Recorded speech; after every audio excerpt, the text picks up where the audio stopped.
So good afternoon, everyone. My name is Bryn Levy. I'm from Columbia University Medical Center in New York. It's truly fantastic to be here in present, looking at all of you. I'm also especially pleased that we do have an online presence and that we are able to offer this meeting virtually. I want to welcome everyone over here. Please turn off cell phones and pages if you have them. Who has pages anymore? But for any of you who do, please do that. Restrooms are located to the left as you exit the meeting hall. The coffee break will be located in the exhibit hall. In case you're wondering what I'm doing, I'm going to be the overall MC for the meeting. Some of you have seen me over the past few years do that on the online version, so it's great to be here to do it in person. I will just end off by thanking all of you for coming and our vendors and supporters for making this meeting possible. We really are at record numbers for attendees and really look forward to an outstanding meeting. And I'm going to now invite our program chair and upcoming president, Obi Griffith, to kick off the meeting.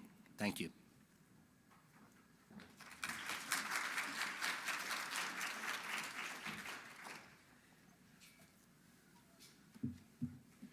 Okay, good afternoon, everyone. As Brent said, my name is Obi Griffith, and on behalf of the CGC and the 2022 Program Committee, I want to welcome you formally to the 13th Annual CGC meeting. It's really great to see so many of you in person, as well as many people attending remotely. I want to thank you all for helping, as Brent said, to make this a record-setting year. We had record numbers of abstracts, of speakers, industry supporters, registrations from 17 countries representing 5 continents. And I really think that this is the beginning of an ongoing hybrid era where we've really tried to develop a program that accommodates and leverages the advantage of both in-person and virtual formats. So this morning, many of you took advantage of the hybrid workshops, and going forward, both in-person and virtual participants will now have access to the platform presentations, the lightning talks, the posters, the roundtables, panel discussions, CME PACE credits, and more. And for the in-person attendees, I hope you will also take advantage of our social and networking activities. I want to thank our incredible lineup of keynote and invited speakers. You're going to hear more detailed introductions as they come up. Our gold supporters and our platinum and diamond industry supporters. Without their support, the meeting really would not be possible. We have an amazing group of industry leaders here, and I really encourage you to visit their booths and learn about their latest technologies. I want to give a huge shout out to the incredible program committee who worked tirelessly for the last year to put together the scientific program. And I want to especially thank Carla Gay, our executive director and meeting planner extraordinaire, who handled the million other details behind the scenes. Just a quick reminder about COVID safety. Please do wear your masks whenever possible. If you get exposed or develop symptoms, please take a COVID test and participate virtually. We do have tests and masks available at the registration desk. And anyone can take advantage of the virtual platform at any time, even if you've registered for in-person. So please do keep that in mind. In terms of PACE, if you're doing PACE, please sign in daily at the meeting registration desk. For CME, make sure you've signed up and paid the fee and watch your email for links to the disclosure forms. And everyone, please complete the evaluation forms. They're available after each half day, so like after the morning session, afternoon session, as well as at the end of the meeting overall. And that feedback really is invaluable to us as we plan the next meeting. So finally, I want to encourage you to follow us on Twitter and LinkedIn and other social media platforms. We will have an influencer award for the most effective person on social media. And please enjoy the meeting. Thank you all for coming. Thank you very much.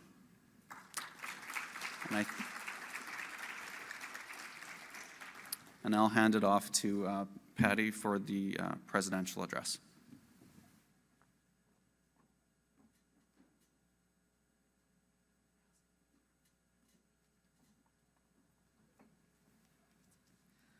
So, good afternoon, everyone. For those of you who don't know me, I'm Patty Miron. I'm a professor of pathology at UMass Memorial Medical Center and UMass Chan Medical School. And for the past 6 years, I've had the enormous pleasure of serving on the board of directors for this CGC. And then actually culminating in being chair of last year's program committee and then serving as your president this year. And I will say that these experiences have really been one of the highlights of my career. And it's all thanks to all of you for putting together this amazing community. When I talk to people about the CGC, they're always like, I love the CGC. Like, people are, it's just the best meeting ever. And it's because of your passion, your dedication to providing the best clinical genomics care, and for providing support for each other. It is really a nurturing organization that also has like the highest expectations for providing the best possible clinical care. So when I was thinking about, oops, I think I went forward 2 slides. No, maybe not. So when I was thinking about what I wanted to say today, I decided that what I would do is, even though I don't have enough time to thank everybody, to try to call out a few highlights of the year and to thank a few of the people along the way. So I hope this doesn't sound too much like a mix of maybe the State of the Union and an Academy Award speech, but here goes. So first of all, I wanted to highlight our committee members. We have 7 committees, one of which is the program committee, so you've already heard about that. But in addition, we have 6 other committees. You'll be hearing more from both of these 2 committees, our education and our professional association collaboration at the updates from the CGC, but I really did want to take the moment to thank our education committee for the workshops this morning, which I personally thought were phenomenal. So you guys did a great job with that. And also for the webinar series that we've had this past year. And just also as an aside, everybody who is highlighted in the CGC teal here are people who are rotating off committees. So I wanted to do also a special shout out to all of you guys. Our other 4 committees are listed here. The communications and the membership committees have been enormously successful, and between the 2 of them are responsible for the explosion of our CGC membership. We now have an international presence. We're about 15% of our membership is international, and we absolutely would not be there without these 2 groups, led by Angela Lager as the chair of the Communications Committee and Kate Pascal of the membership. And I also want to say that these 2 committees independently came up with the idea for fee restructuring, which we were able to do this year, both for the meeting and for membership in general, in order to have reduced fees for resource-limited countries, people from those. You're going to hear a little bit more from Janelle Hodge, who'll be talking mostly about the CCGA, which is a subcommittee of the Genomic Resources Development Committee, and that committee is chaired by Naroshi Senaratne, who was a junior board member and will be a member of the regular board as soon as this meeting ends and her term will begin. The nominations was led by Yasmin Akari, our past president, and who did a very able job as we have great new board members who will be coming on. The CGC is a very collaborative community. We have memoranda of understanding with 4 different groups. The first 3 of which here were all new this year, and I also give a shout out to Yasmin for these because that largely stemmed from efforts that started under her presidency.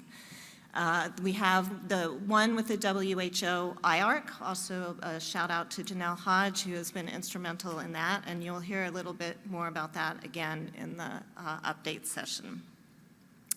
I also wanted to just mention the MOU with AMP, because that did lead to two different specific things this year. One was a publication that we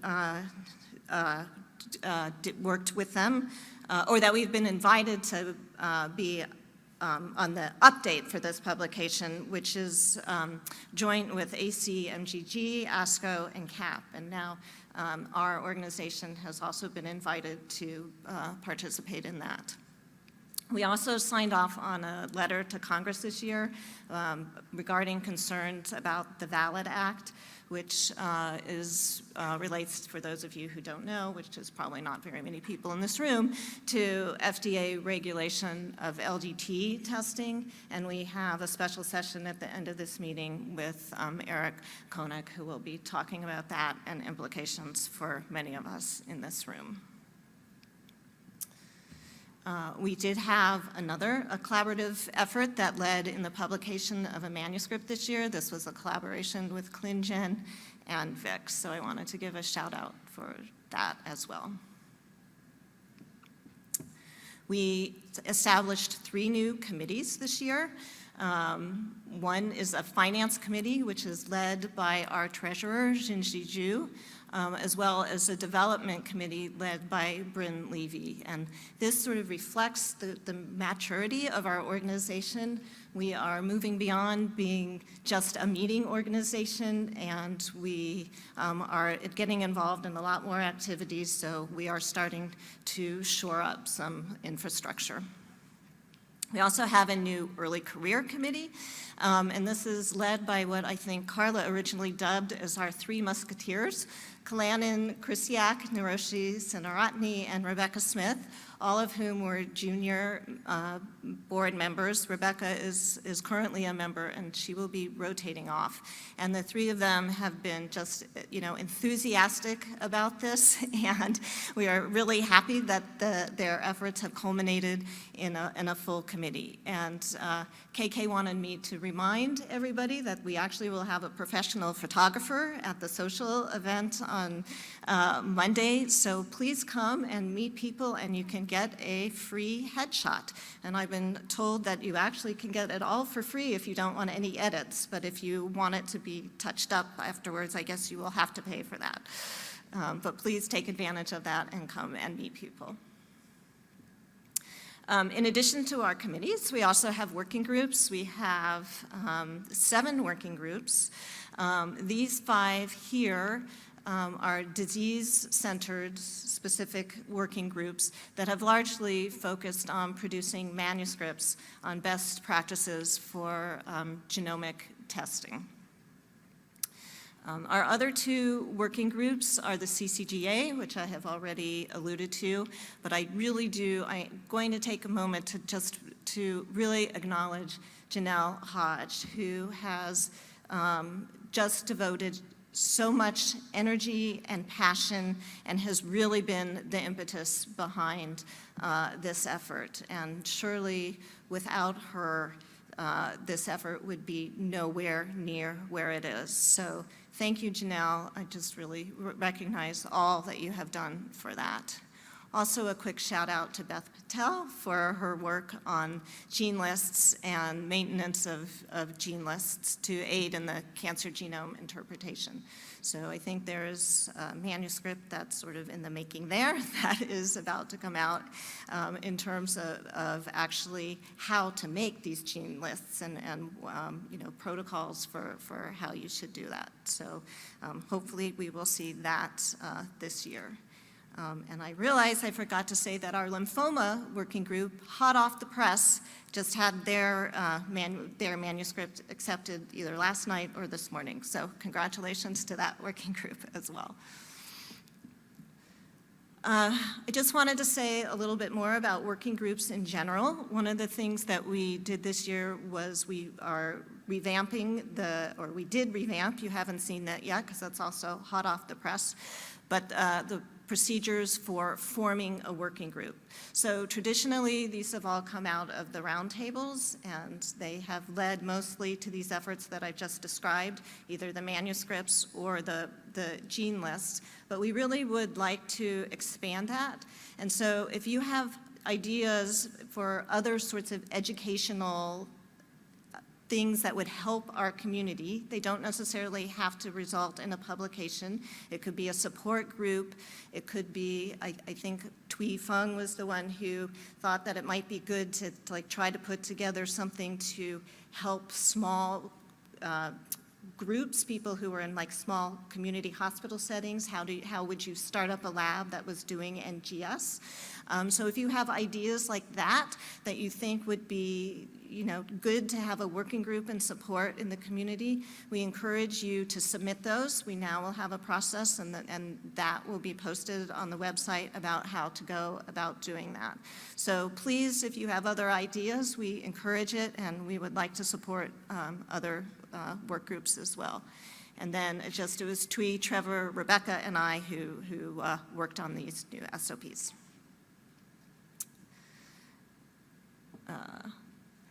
So lastly, I would say sort of behind the scenes this year, we did a lot of work on infrastructure. And this it's not flashy, it's not out there, it doesn't get, it doesn't get noticed that much.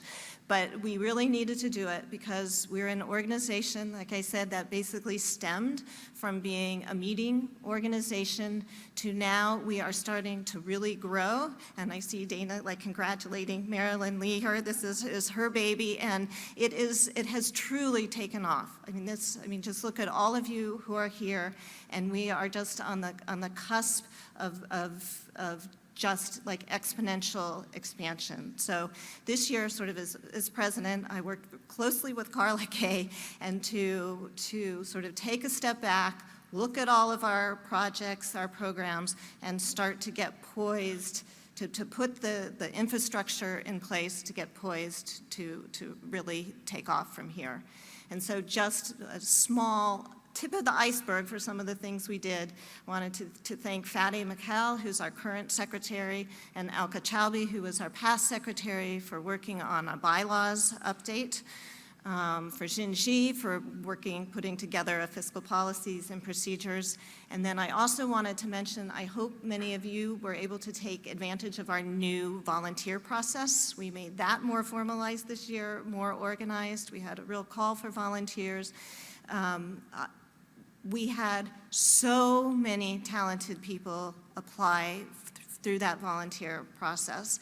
Unfortunately, we were not able to take everybody, but as I said, we are growing. I encourage you, if you did not get selected for a committee this time, to please apply again, because certainly if you have applied once and you didn't get what you wanted, we will try to get you in the next time around, and we have like lots of opportunities. So please take advantage of that. And as I said, we were just thrilled at how many people responded to that call for volunteers.